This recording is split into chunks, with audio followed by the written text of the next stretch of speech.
함께 정부가 하고 있는 일들을 소상히 답한다는 자세로 성실하게 임해주기 바랍니다. 한편으로 잘못된 지적이나 오해에 대해서는 사실관계나 정부 입장을 분명하게 밝혀 국민이 공연한 걱정을 하지 않도록 해주기 바랍니다.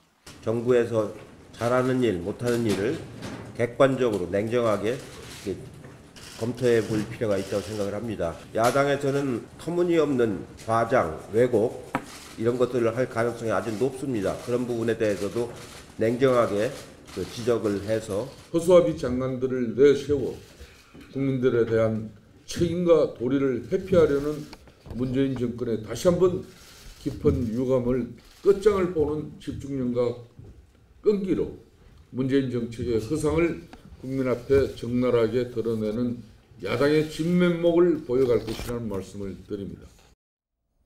네, 국회가 오늘 국정감사 첫날 일정을 지금 진행을 하고 있습니다. 작년에도 한번 문재인 정부 들어서 국정감사가 진행이 됐습니다만 사실상 첫 국정감사다 이런 해석들이 지금 하고 있습니다. 사실 작년 5월에 출범을 했기 때문에 문재인 정부가 그때 이제 국감은 어찌 보면 좀 큰 의미가 없었던 국감이라고 봐야 될 것 같고요. 사실상 처음으로 이번 문재인 정부에 대한 국감을 하는 거다라고 보셔도 될 것 같습니다. 오늘부터 이제 29일까지 20일간 이제 국감이 진행이 되는데요. 14개 상임위에서 일단 19일까지 진행되는 건 대상 기관이 734개입니다. 그리고 겸임상임위 3개, 이제 운영위, 정보위, 여가위는 이제 대상 기관 19개를 대상으로 해서 별도로 이제 진행을 하는데요. 일단은 작년보다는 한 50개 기관 정도가 늘었습니다. 그 대상 기관이 늘었고, 일단 국감의 이슈는 크게 보면 기재위하고 운영에서는 지금 심재철 의원이 부각하고 있는 이제 업무 추진비 문제, 이게 불법이냐 아니냐, 그다음에 이게 유출한 것이 또 심재철 의원 불법이냐 합법이냐 이런 문제들이 이제 심재철 의원이 기재위에 소속이 되는 문제를 놓고 또 한참 공방이었는데 그렇습니다. 일단 그거는 들어가 넘어갔죠. 있어요. 네, 지금. 그렇습니다. 그리고 이제 법제사법위원회 같은 경우는 소위 말하는 지금 양승태 대법원, 양승태 대법원의 이제 법조 비리 문제와 관련된 것들이 집중이 될 거고요. 교육위원회에서는 사실 윤해 사회부총리가 임명되는 과정이 굉장히 순탄치 않았죠. 그와 관련된 이슈에 집중될 것 같고. 외통위와 국방위원회에서는 무엇보다도 이제 판문점 선언에 대한 비준 동의, 그와 관련돼서 또 지금 여당과 야당과의 생각이 좀 굉장히 많이 다르지 않습니까? 그런 부분들이 큰 이슈가 될 것 같습니다. 여야가 지금 어떤 각오로 이 국감에 임하고 있는지는 지금 내세우고 있는 캐치프레이즈를 보면은 좀 알 수 있을 것 같은데 한번 볼까요? 여당 더불어민주당은 이제 평화는 경제 이런 이야기를 지금 내세우고 있죠.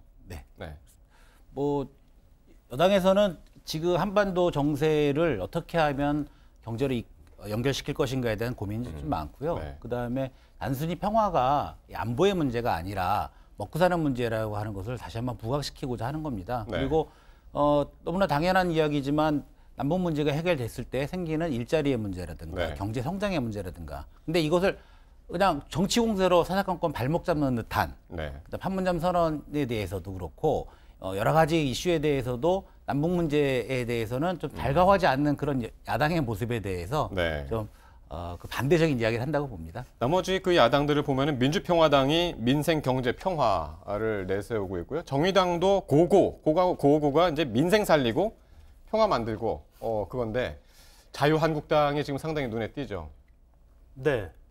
제일 야당으로서 이슈도 가장 많을 거라고 생각을 하는데요. 모든 야당의 그 기조를 보면은 민생에 대해서 집중을 하고 있는 것 같습니다. 결국에는 지금 현재 경제 상황이 매우 안 좋거든요.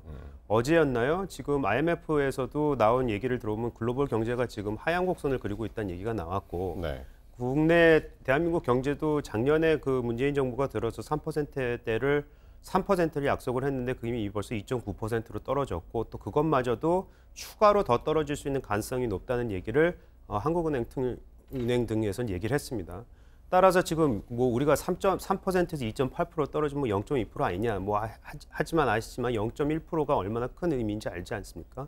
그래서 앞으로 이 경제 이슈에 대해서 이번에 국감에 아주 제대로 한번 짚어보겠다 이런 의지가 담겨 있는 걸로 보입니다.